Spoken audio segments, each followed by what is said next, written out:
that could be any of our church's sessions back in the 50s. Notice the dramatically younger pastor and the dramatically older elders. Okay. Anybody bring their minute book today? I have mine. Any of y'all ever looked at your old session minutes that were handwritten? They look beautiful, don't they? Can't read a thing. Can't read a thing. For 45, well, no, it's 1908, 1945, 37 years, the clerk at Pollocksville was the local banker, and he had a kind of swirl like this.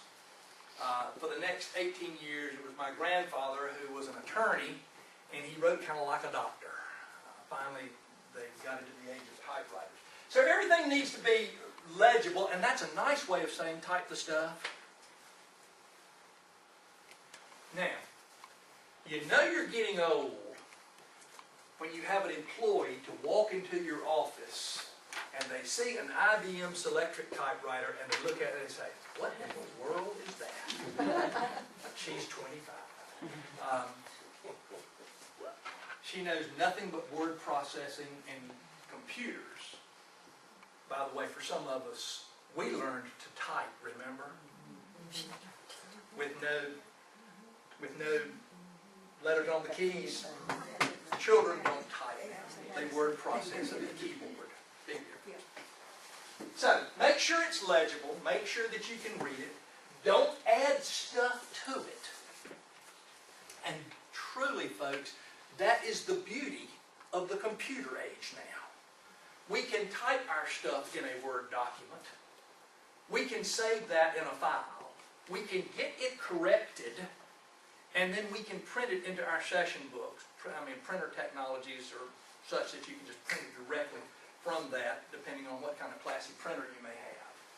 But you're not going back and correcting, or they don't want to see strike-throughs. These are supposed to kind of look nice, and you don't want stuff put in. I've gotten some of our old session books from the 50s and 60s in which I would get somebody, or my grandfather, someone would get a letter, maybe get Susie's letter of transfer, and so they just kind of stapled it on the page that the session actually took the action, or just kind of punch some holes in the annual statistical report and just kind of put it in the rest of it. We don't need insertions, and again, by the way computer technology works, you can just for example, there's last year or 2 years ago, annual statistical report. Saved it as a PDF, printed it front and back, and stuck it in my book. A whole lot easier than trying to hand type, and computer has made that So easier. Yeah. So the letters of like request for transfer or anything don't even go in the minute? I don't. I have a separate file for mine. I just because I've Or made the committee reports. I have made minutes from committee meetings. I don't.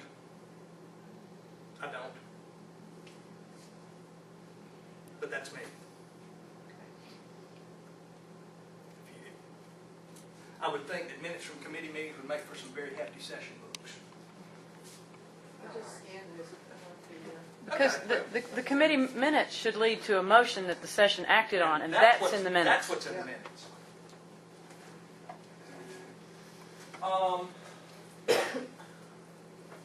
Again, no big wide spaces. Now, I don't know.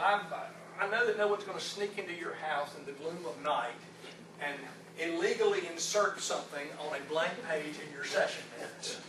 I stayed awake a long time worrying about that, and then I realized it probably wasn't going to happen. But it is a good idea not to have blank pages. This is major stuff. as I said, you can type this stuff, save it, print it. I was reading something, and they obviously had gotten some sale of stock from Cokesbury, because I know Cokesbury has the minute book, and with the numbered pages. I haven't bought a book with numbered pages in 10 years. I have me a stamp, one of these advancing stamps, and I'll tell you why.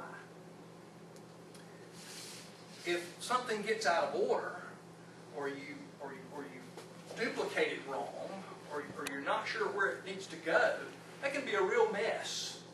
So I just go to Staples or whoever and buy the same book for 85 bucks or whatever that you could buy at Cokesbury for 150.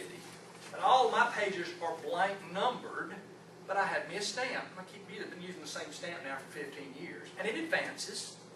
You know, any of y'all ever work in a grocery store back in the 50s and 60s and the old ka-ching, ka-ching, ka-ching, ka-ching, ka-ching on the cans? Nobody smiles, and that means you either didn't work or and so all of my pages are numbered.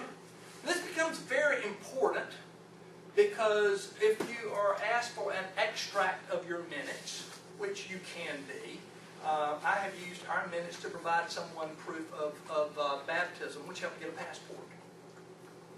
So, but it's nice to have a page number. And then remember that you need to submit it at the year annually for Presbyterian. That's the checklist. It's online, but there are copies of it. If you haven't looked at that thing, especially you new clerks, I would encourage you to look at it. It'll tell you what you need to have. And how many of you had your February session meeting yet? Okay. So, if you haven't had a February session meeting yet, you're a brand new clerk, then you've only screwed up one session meeting, your January meeting. And the thing about it, you can get it corrected before your January minutes are approved if you haven't had your February meeting. So see, all is right with the world. We're in good shape. There's a picture of it. Quick question. Yes. On the numbering of the pages, they're Yeah. consecutive throughout a year or per meeting? From Page 1 of the book. just in the book. And in fact, I just keep on. Mine says mine began with 551, Oh, okay. and I'm now on page 860, and I've got a few that I need to know go in it. But probably when I get the next book, I will probably start with The next. that next number because it's on my machine that just kind of keeps. Whatever you do, well, I won't say whatever you do. I don't think it's probably illegal. But get you a stamp or buy the numbered page. Don't handwrite it. It just doesn't look very nice. All right.